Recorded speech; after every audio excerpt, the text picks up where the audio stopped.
Walang mukhang maiharap ang 5 individual kabilang ang 2 menor de edad matapos maaresto sa isinagawang bypass operation sa loob ng isang apartheid sa barangay North Fairview, Quezon City kanilang madaling araw.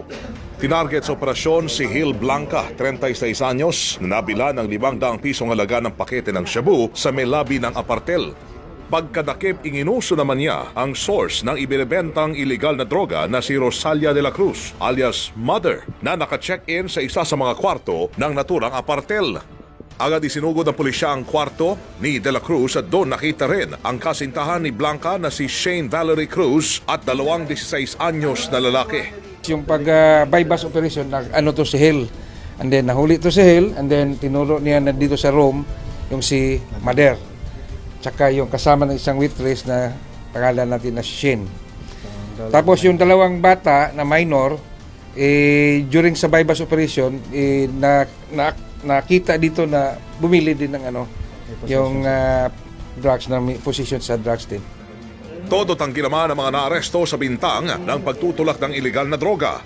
May kahalala po akong naka-check-in, binibigay niya po sa akin itong natitirang oras ng room. Okay. Ngayon, bibili sana ako ng soft drinks. Nakita ko sila doon nakaposas.